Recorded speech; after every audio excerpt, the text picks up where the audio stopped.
Passons au temps 2 de cette séance, de ce séminaire, consacré donc à examiner les rapports de l'évaluation et des savoirs. Alors, de quels savoirs on parle?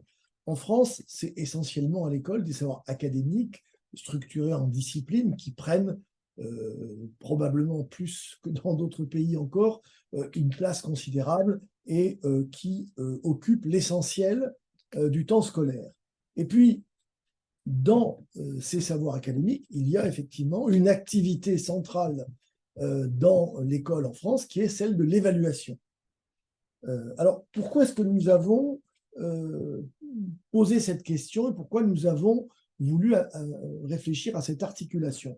C'est vrai que nous sommes partis d'une intuition, je dirais, l'idée que le lien entre les deux fonctionne un peu à sens unique. C'est-à-dire qu'on a un peu l'impression qu'on enseigne pour évaluer, et en tout cas, à contrario, on n'évalue pas finalement pour apprendre. Voilà.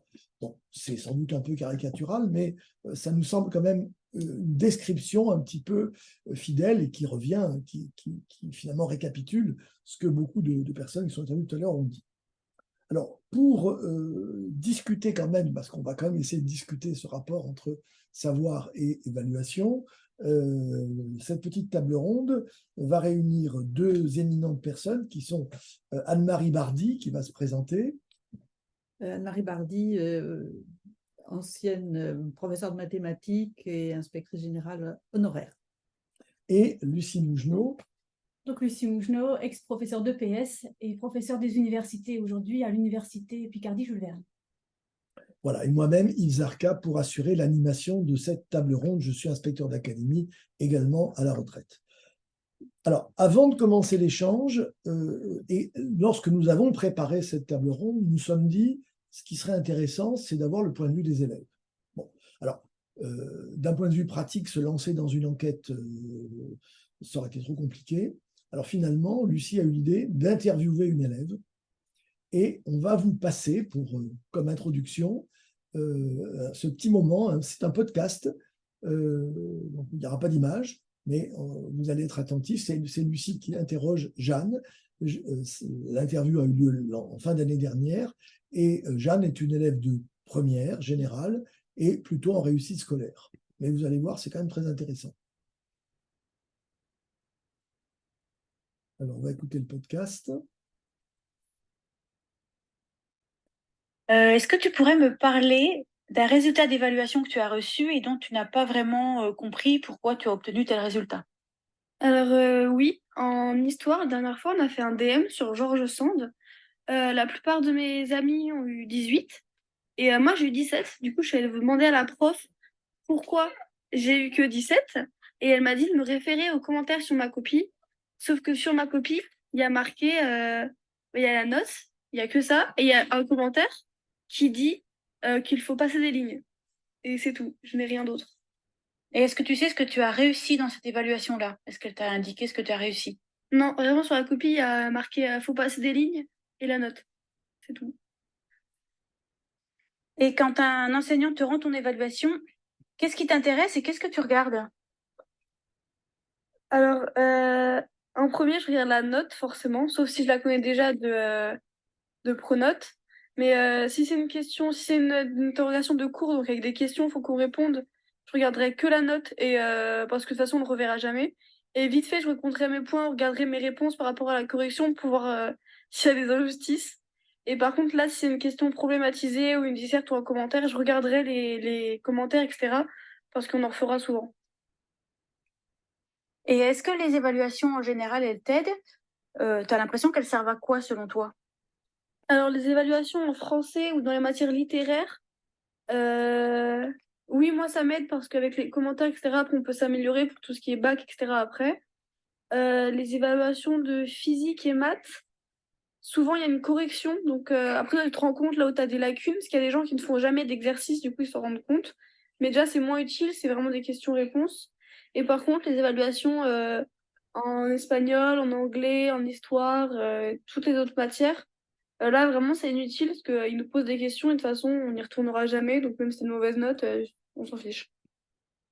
Est-ce que tu pourrais me parler là d'un résultat d'évaluation que tu juges pas très bon pour toi et me dire, voilà, ce que tu as ressenti quand tu as découvert le résultat. Et ensuite, par exemple, si tu as pu avoir le temps de retravailler les notions. Alors, on a fait un jour une évaluation physique-chimie où il y avait la moitié de la copie, c'était des exercices sur le chapitre qu'on travaillait, donc les champs magnétiques et champs électriques. Pour moi, j'ai pas eu une bonne note, mais parce que j'avais pas compris, du coup, je m'y attendais. Et dans la classe, personne n'a eu de bonne note parce que personne n'avait compris. C'est un chapitre assez compliqué. Et le prof, du coup, il a justifié il a habitué le barème. Mais du coup, personne n'avait compris, donc ça m'a pas fait grand-chose de spécial. On n'a pas pu revenir dessus parce que on a trop de trucs, on a trop de choses à voir. Mais par contre, sur une autre évaluation où je me serais trompée alors que le reste de la classe non, si mes réponses elles étaient vraiment mauvaises et que j'ai compris pourquoi, bah je m'en fiche un petit peu, je le retravaille ou pas si j'ai le temps et si ça m'intéresse. Mais par contre, si ma note elle est mauvaise par rapport à ce que moi j'estime avoir fait, là ça m'énerve parce que généralement les professeurs ils disent rien, on sait pas pourquoi et on peut rien dire, du coup c'est assez agaçant et on se sent un peu impuissant. D'accord. Et selon toi, là, que tu as fait des bacs blancs en français cette année, à quoi ça sert les bacs blancs? Alors pour moi les bacs blancs ils sont assez utiles parce qu'on voit à quoi ressemble l'épreuve, on peut voir la gestion du temps, comment on fait, etc. Qu'est-ce qu'on fait à quel moment et on voit pour quel travail on peut avoir quelle note à peu près. Et du coup, vous êtes noté? Alors oui, on est noté. Ça, je trouve ça aussi utile parce qu'on peut voir du coup quelle note on aurait au bac. On voit à peu près approximativement quelle note, à quoi s'attendre pour le travail donné. Mais en même temps, il y a beaucoup de professeurs. C'est le professeur qui choisit, mais il y en a beaucoup qui mettent un gros coef dans la moyenne. Et ça, moi, je trouve que c'est un peu inutile. D'autant plus que la moyenne de français, elle compte pas dans Parcoursup. Donc cette note, en soi, elle est pas spéciale. Elle fait que baisser notre moyenne générale dans le bulletin. Du coup, c'est bien qu'on ait une note, mais il faudrait pas la mettre avec un aussi gros coef dans la moyenne, parce que ça met la pression pour rien.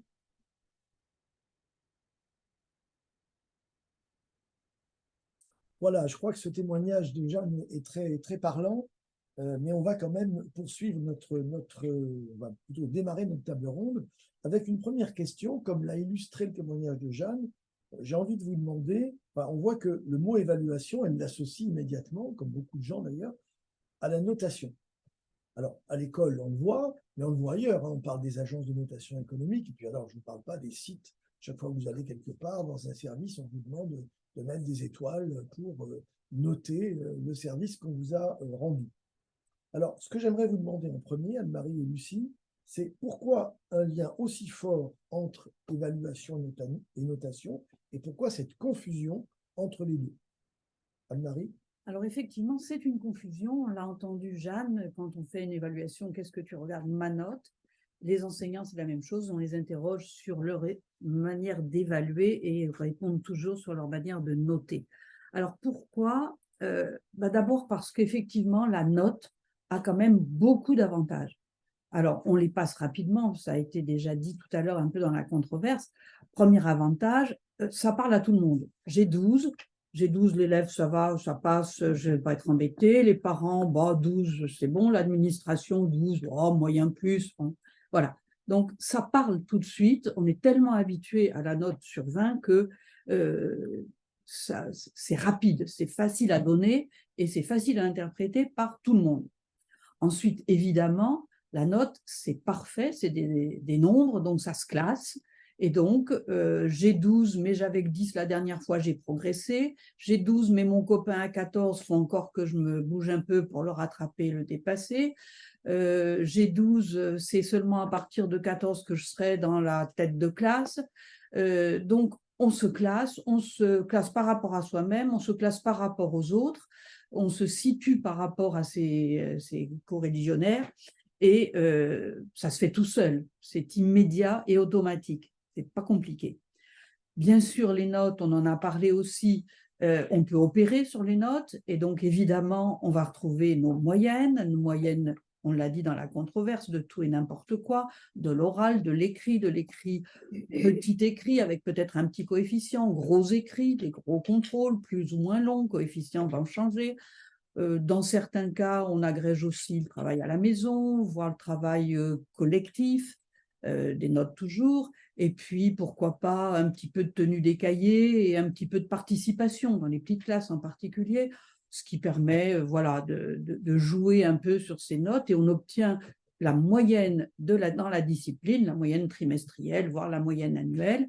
Et puis, comme on a fini par une division en général, après avoir fait des sommes, des multiplications et des sommes, ben on se retrouve quelquefois avec 2 chiffres après la virgule, ce qui veut dire que notre échelle peut avoir jusqu'à 2000 barreaux. Enfin, s'il n'y a qu'un seul chiffre, on aura quand même 200 barreaux. Donc, ça, c'est facile, ça nous donne quelque chose. Et évidemment, on ne va pas s'arrêter là.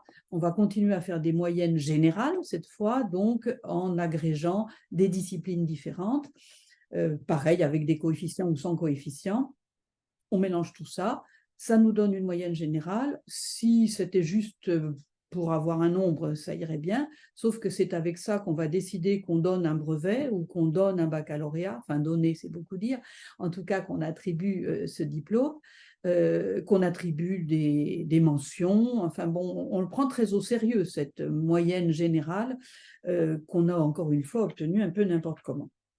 Donc, c'est tout à fait bien. Et puis, si en plus c'est un concours, on l'a dit tout à l'heure en reparlant de l'arrivée de la note, c'est vraiment parfait pour sélectionner cette fois-ci les tout premiers, ceux qui passent par la porte étroite, comme le disait Alain Boissineau tout à l'heure. Donc, cette note a des quantités d'avantages. Elle a quand même des fragilités, on les a signalées tout à l'heure. Première fragilité, elle dépend de barèmes souvent qui sont éventuellement modifiables. Jeanne l'a rappelé tout à l'heure, la classe avait un peu raté, donc le barème a un peu bougé. On ne sait pas trop sur quoi on a été noté, en tout cas le contrat n'était pas clair.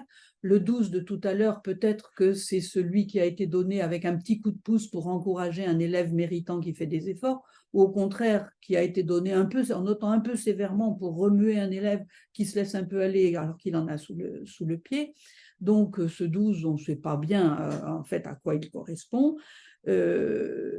C'est aussi une note qu'on a attribuée un jour donné en corrigeant cette copie, souvent en copie, mais on sait très bien la docimologie, je n'y reviens pas, nous prouve que le même enseignant lui aurait peut-être donné une autre note à un autre moment de la journée ou une autre place dans le paquet de copies, et qu'un autre professeur sur la même copie avec le même barème aurait donné une autre note. Donc fragilité aussi de ce 12 qui finalement est peut-être serait plutôt entre 11 et 14. Et puis, on a reparlé aussi tout à l'heure de la constante macabre. C'est vrai que si je suis un professeur qui n'est pas réputé saquer ses élèves, donc les noter tous jusqu'à 9, comme le professeur de philo de la controverse, ou un professeur qui achète la paix sociale, c'est comme ça qu'il va avoir sa réputation s'il note toujours entre 15 et 20. Si je suis donc un professeur qui s'applique à répartir les notes et à avoir des contrôles qui étalent les notes, j'ai créé c'est la constante macabre dont on a déjà parlé. J'ai créé un tiers de ma classe en échec. Le 12, il est dans la moyenne. Et puis, il y a un tiers de bon qu'on retrouvera après. Donc, beaucoup de fragilité de cette note et beaucoup d'effets négatifs. Mais le pire, et je vais m'arrêter là parce que c'est de ça qu'on va parler maintenant, le pire, c'est que ce 12 ne dit absolument rien, mais alors rien du tout, sur ce que c'est faire l'élève, les compétences qu'il a acquises, les erreurs qu'il a faites. Il a eu 12, on ne sait rien de ses apprentissages et on ne peut rien faire d'intelligent, en tout cas de lié à ce processus d'apprentissage. On ne peut rien faire de ce 12. Merci. Lucie, tu veux ajouter quelque chose? Oui, rapidement. Alors effectivement, la notation, elle a un côté pratique qui arrange bien, mais en plus, on pourrait ajouter qu'il y a une certaine idée qui est largement véhiculée, selon laquelle les élèves ne travailleraient, ne redoubleraient d'efforts que s'ils sont évalués, sous-entendu que si ça compte pour quelque chose, donc s'ils sont notés. Donc cette idée, elle vient du fait aussi que beaucoup d'enseignants peuvent effectivement observer des élèves, un réel changement de comportement chez les élèves, quand on leur dit évaluation, sous-entendu notation. Les élèves se taisent, les élèves se mettent au travail, etc. Mais la question à se poser, c'est est-ce qu'ils s'investissent vraiment par plaisir d'être notés? Je ne pense pas. Par plaisir de savoir ce qu'ils valent par rapport aux autres? bien, généralement, ils s'investissent plutôt sous l'effet de la menace, car comme le disait Pierre Merle, les notes équivalent à un salaire pour les élèves. Elle est effectivement transmise à leurs parents, à l'institution, elles sont agrégées les unes aux autres, etc. Et on sait que les élèves sont particulièrement soucieux de ne pas décevoir leurs parents. Donc le problème, c'est que cette forme de motivation qui est suscitée par la note n'est pas favorable aux apprentissages ni à un investissement durable, et surtout pour les élèves les plus fragiles. Merci Lucie. Alors si je résume un petit peu ce que vous avez dit l'une et l'autre, bon, il y a des avantages apparents à la note, mais il y a aussi pas mal d'inconvénients, vous les avez cités. Et pourtant, on a toujours ce sentiment que la notation domine, elle est confondue. Alors je vous pose la question dans l'autre sens, qu'est-ce qui distingue la notation de l'évaluation? Anne-Marie, peut-être? Pour moi, en une phrase, pour moi, évaluer un élève, c'est obtenir de l'information sur ce qu'il sait faire, le type d'erreur qu'il fait, et pour en faire quelque chose, c'est-à-dire pour m'appuyer ou lui permettre de s'appuyer sur ses acquis pour continuer à progresser, revenir sur ses erreurs pour lui apprendre à les éviter, à les comprendre puis les éviter.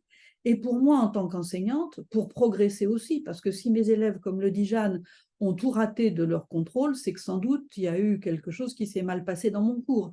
Donc il faut que je le sache aussi. Lucie? Oui, à l'inverse, noter, c'est vraiment situer le niveau d'un élève sur une échelle en le comparant aux autres ou en le comparant à une norme. Et du coup, ça ne donne pas d'informations qualitatives ni fiables sur ce qu'il sait faire, ni sur ce qu'il devrait apprendre à faire pour pouvoir progresser.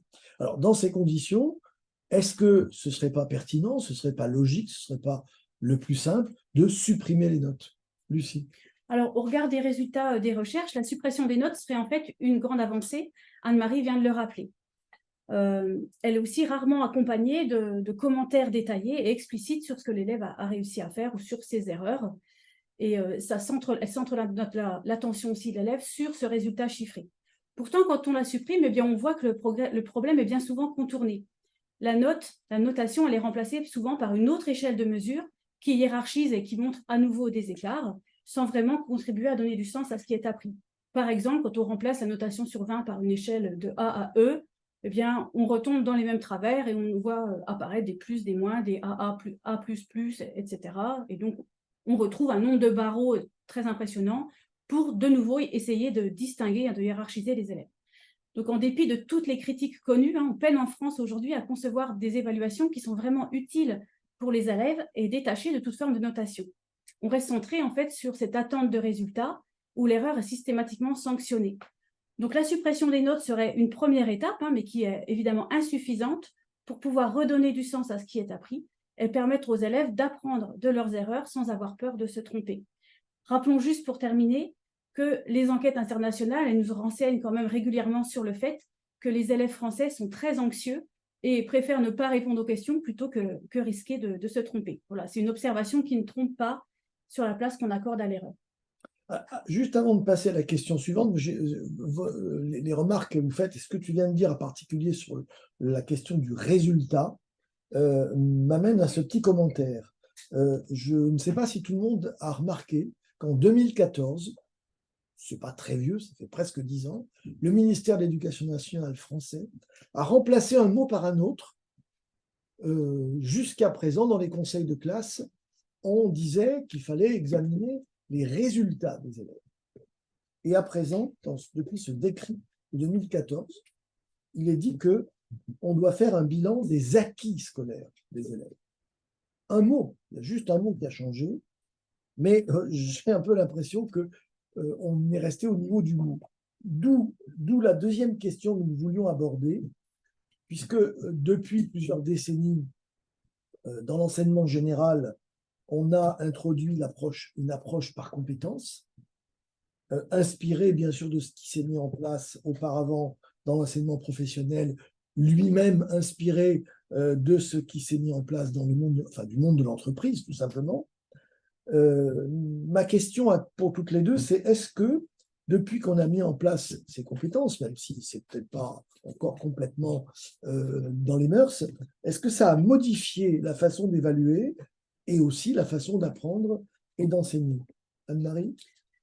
Il me semble que dans l'enseignement primaire, cette approche de validation de compétences est bien passée dans les mœurs, mais avec un biais qui est devenu une liste de compétences assez techniques, pas toujours très compréhensible ni par les élèves ni par les parents, et qui donne lieu à des appréciations avec une multitude de croix vertes, oranges ou rouges, selon c'est acquis, non acquis ou en cours d'acquisition, et qui laisse un peu perplexe et les élèves et les familles, avec un peu la tentation d'ajouter les croix vertes et de les comparer au nombre de croix rouges pour savoir où en est l'enfant. Et on se retrouve avec nos grilles et nos comparaisons. Dans le secondaire, on le voit beaucoup moins. Je pense que l'existence de disciplines différentes y est pour quelque chose. Et Alors, nous étions en train de dire que dans le primaire, l'histoire des compétences avait à peu près pris, mais au prix quand même de difficultés pour les parents et d'une tendance toujours à additionner les croix. Et dans le secondaire, je vais passer la parole à Lucie. À part quelques disciplines un peu pionnières, ça prend quand même difficilement. Oui, alors l'approche par compétence, elle est très complexe à mettre en place et elle devrait pouvoir dépasser le cloisonnement par discipline. C'est très compliqué pour les enseignants et notamment, ils n'ont pas forcément été formés à cela. Et en dépit des difficultés, les enseignants de collège ont fait des efforts pour s'y mettre, mais ça apparaît assez rarement aux yeux des parents et des élèves. On a par exemple dans le livret scolaire, on a toujours la mention de notes obtenues par les élèves, de moyennes, et on peut y percevoir très rarement les compétences atteintes, les compétences travaillées. Voilà, ça, en fait, le livret scolaire actuel ressemble toujours aux anciens bulletins. Prenons le cas aussi du brevet des collèges. Et là, on voit que les enseignants font face à des injonctions paradoxales, notamment entre évaluation par compétence pour le socle commun et notation. Et cela donne à des mélanges un peu étranges et des systèmes de conversion. Donc, pour valider les compétences du socle commun, en fait, dans un premier temps, en fin de collège, les enseignants se basent sur les notes que les élèves ont obtenues, donc à partir de leurs moyennes qui sont agrégées, etc. Et ces notes sont transformées en niveaux de compétences atteints, en 4 niveaux, selon les compétences du socle. Et là où c'est drôle, c'est que ces niveaux de compétences atteints sont de nouveau traduits en notation sur 400 fois. Donc on a des notes traduites en niveau de compétences, retraduites en notes, mais avec une autre échelle. Et voilà, cette partie notation de la classe du 3e est complétée par les résultats du brevet. Tout ça contribue à alimenter le logiciel Affelnet, qui gère les affectations du collège vers le lycée. Donc, ça a quand même des incidences très importantes pour l'avenir des élèves. Voilà, alors on pourrait aussi s'interroger sur les élèves. Est-ce qu'ils ont conscience en fait des compétences qu'ils ont acquises pour le socle commun? Donc, on pourrait interroger des élèves en fin de 3e ou en début de classe de seconde et leur demander s'ils ont bien validé leurs compétences du socle. Voilà, je ne suis pas sûre que les réponses soient très explicites à ce niveau-là. Je pense qu'au milieu, on aurait leurs notes obtenues pour le brevet des collèges. Alors, du coup, je remarque en vous écoutant que quel que soit finalement le système en vigueur, qu'on soit dans un système de transmission classique, traditionnel de connaissances ou de développement de compétences, l'année scolaire demeure rythmée par ces rituels de contrôle périodique, qui sont bien sûr générateurs de stress, ça a été dit. Et comme l'a dit Jeanne, une fois que c'est passé, on se dépêche de les oublier, voire de les jeter au panier. Alors, en attente de la prochaine série de contrôles. Alors, la question qui se pose, c'est quels sont les problèmes engendrés par ce type de temporalité immuable qui fait que toutes les 6, 7 semaines ou 5 semaines ou 8 semaines, on a ces évaluations périodiques qui arrivent en rafale. Lucie, peut-être? C'était toi. Bon, en fait, c'est cette évaluation dont parle Jeanne, où on passe à la suite. On passe à la suite sans d'ailleurs avoir le temps de revenir sur toutes les erreurs parce qu'il faut avancer, disait-elle. Et donc, on les considère comme une fin, alors qu'on sait très bien qu'un apprentissage, c'est jamais une fin. Alors, en fait, on oublie trop souvent, alors je vais le redire, ça paraît évident sans doute à une bonne partie des participants à ce séminaire, on oublie quand même et l'évaluation en amont d'apprentissage. Alors, excusez-moi, je reprends ma casquette de prof de maths, mais quand on va au collège aborder le théorème de Pythagore, on va forcément se trouver avec des angles droits, des triangles rectangles, Et dans les exercices, il va falloir décider si tel angle est droit ou n'est pas droit. Ça sera indispensable. Ça n'a rien à voir avec Pythagore, mais ça sera indispensable. Si cette compétence-là, cette faculté d'identifier et de justifier qu'un angle est ou n'est pas droit, n'est pas en place chez beaucoup d'élèves, si ce n'est pas disponible, le professeur peut s'attendre à des catastrophes qui n'ont rien à voir avec le chapitre ou les notions qu'il va vouloir travailler. Donc, il est indispensable de savoir si c'est disponible ou pas disponible. Déminer le terrain, il n'y a pas de note là-dedans, juste voir où on en est. Là, on est en amont. Et puis, bien sûr, tout ce qui est, ça a été dit aussi dans le chat, l'évaluation formative, l'évaluation en cours d'apprentissage, là, c'est de la régulation, savoir si les notions sont en train de s'installer, si elles sont comprises ou pas. Et à ce moment-là, il faudrait mieux que le professeur y revienne, c'est qu'il a mal fait son travail et il faut qu'il se réattaque à la chose, peut-être par un autre biais. Et puis, quand il y a des erreurs qui se produisent, quelle est la nature de ces erreurs? C'est vrai qu'entre un élève qui ne sait pas reconnaître quelle est l'hypoténuse d'un triangle rectangle, je file toujours sur Pythagore, et un élève qui, au dernier moment, va se tromper entre prendre le carré ou la racine carrée d'un nombre, ça n'a rien à voir. Donc, il est indispensable, effectivement, d'avoir des évaluations en amont pendant les apprentissages pour réguler, pour s'assurer que les apprentissages se font et que les erreurs, on ne laisse pas s'installer des idées fausses, des théorèmes élèves qui ne fonctionnent pas. Et puis, bien sûr, quand on fait une évaluation à la fin, ben, il faut y revenir, c'est jamais la fin. S'il y a encore des erreurs, il ne faut pas les laisser passer, il faut les expliquer, quitte à y revenir plus tard, mais au moins avoir noté qu'il y avait quelque chose encore à faire. Lucie, un petit complément? Oui, bah, juste pour conclure sur cette partie-là, finalement, on voit qu'on évalue et on évacue. Donc, la temporalité des apprentissages, elle est finalement déconnectée de la temporalité des évaluations pour les élèves qui vont prendre du temps et qui nécessitent d'offrir aussi un statut positif à l'erreur. Alors, nous arrivons à la dernière question de cette table ronde, parce qu'il faut qu'on respecte nous aussi le temps. Alors, ce système d'évaluation en chasse d'eau, un peu finalement, l'une qui chasse l'autre, est dominante en France.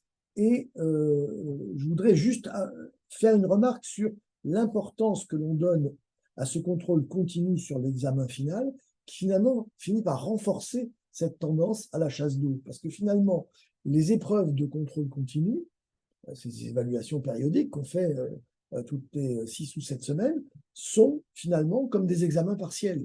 Et du coup, elles ne permettent pas justement aux élèves d'apprendre et de se corriger ou de s'améliorer. Alors finalement, ce dispositif d'évaluation focalisé sur la notation ne favorise pas l'apprentissage. Je crois que là, on l'a largement démontré, sauf si on croit à la vertu magique de la compétition.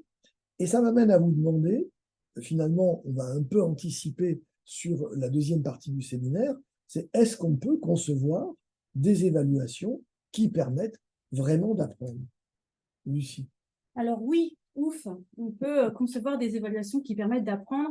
Et je vais prendre un exemple assez parlant, qui est l'exemple de la réalisation d'une recette de cuisine, qui parlera à tout le monde. Alors, on pourrait identifier plusieurs critères qui permettent de dire si on a réussi ou non notre recette. Déjà, le goût, la texture, la ressemblance avec la photo du livre, etc. La quantité que j'ai réussi à fabriquer. Et donc, si je rate ma recette et que je ne comprends pas pourquoi, ça nous arrive tous, eh bien, le risque est grand que je ne la refasse jamais, ou alors que je la retente, mais que le résultat soit encore raté une nouvelle fois. Le pire, ça serait que quelqu'un me dise « Oh là là, ça ne vaut pas la moyenne ta recette », ou alors bah, « Très bien, je te mets 2 sur 10 ». Qu'est-ce que j'y comprendrais à part que, voilà, que je suis en échec et que bah, du coup, je ferais mieux de rien faire la prochaine fois. Par contre, si je parviens à identifier mon erreur, à la comprendre, notamment parce qu'on m'accompagne en ce sens-là. Par exemple, ah bah oui, j'ai oublié de préchauffer mon four, donc ma pâte à tarte, elle est toute molle. Ou alors, oh zut, j'ai mis du jaune dans mes blancs d'œufs, donc je ne peux pas monter mes blancs en neige. Alors là, on identifie l'erreur et ça va nous donner envie de recommencer, de persévérer, etc. Et ça va focaliser aussi notre attention sur l'erreur qu'on a commise et sur ce qui a posé problème. Donc, on va peut-être changer de stratégie, etc. On voit donc qu'il y a une décision qui est prise, mais qui nécessite tout un processus d'anticipation qui doit être donc prévu en amont de la situation elle-même. Alors que le contrôle et la mesure, l'évaluation de chasse d'eau, consiste à dire « t'as raté ta tarte, tant pis. Et lui, la sienne, elle est mieux. » Point. Donc, la part la plus décisive de l'évaluation, qui consiste à repérer ce qui est réussi pour le valoriser et à repérer aussi les erreurs pour prendre des décisions adaptées, elle est souvent mise de côté. Et du coup, l'évaluation au service des apprentissages, c'est un processus qui prend du temps, comme on verra dans le deuxième séminaire, et qui se construit vraiment progressivement. Alors, merci Lucie pour cette appétissante mise en bouche. Hein, on aurait bien aimé déguster la tarte. Nous arrivons à la fin de la table ronde. On ne va pas vraiment conclure, mais pour la clôturer et pour un petit peu réfléchir à ce deuxième temps, cette deuxième séance du séminaire, je voudrais quand même vous proposer une question que nous n'avons pas abordée ici pendant la table ronde, parce qu'on n'avait pas le temps, mais que je vous livre pour que les uns et les autres vous y réfléchissiez pour la route, hein, d'ici au prochain séminaire, et que vous ayez peut-être aussi la possibilité d'y apporter des éléments concrets pour l'illustrer. Au fond, est-ce que, enfin cette question elle est double, elle se pose en deux termes. Est-ce que tout ce qu'on apprend à l'école est vraiment évalué? Parce que ces évaluations de chasse d'eau, je ne suis pas sûr que tout ce qu'on a appris à l'école soit vraiment évalué par ces contrôles que les enseignants font passer. Alors, bien sûr, on n'est pas obligé de tout évaluer, hein, et tout n'est pas forcément évaluable. Mais quand même, la tendance, c'est de privilégier les savoirs mesurables, facilement contrôlables, qui laissent des traces tangibles. Voilà. Et alors, du coup, il n'y a plus beaucoup de place pour, on va dire, les ressources créatives, les ressources sociales, les ressources motrices, qui passent un petit peu à la trappe. Et puis à l'inverse, il y a peut-être aussi des choses qu'on évalue sans jamais les avoir enseignées. Je vais juste prendre un exemple, je pense qu'il y en aura d'autres que vous pourrez prendre. Je pense simplement aux productions d'écrits dans différentes disciplines, prof d'histoire géo par exemple qui donne un travail écrit. Je me pose la question, en tout cas, est-ce que vraiment les élèves ont appris à écrire en histoire géo? Et est-ce que finalement, lorsque le prof va évaluer cet écrit, est-ce qu'il aura enseigné en amont la manière d'écrire en histoire géo? Voilà, c'est une petite question pour la route.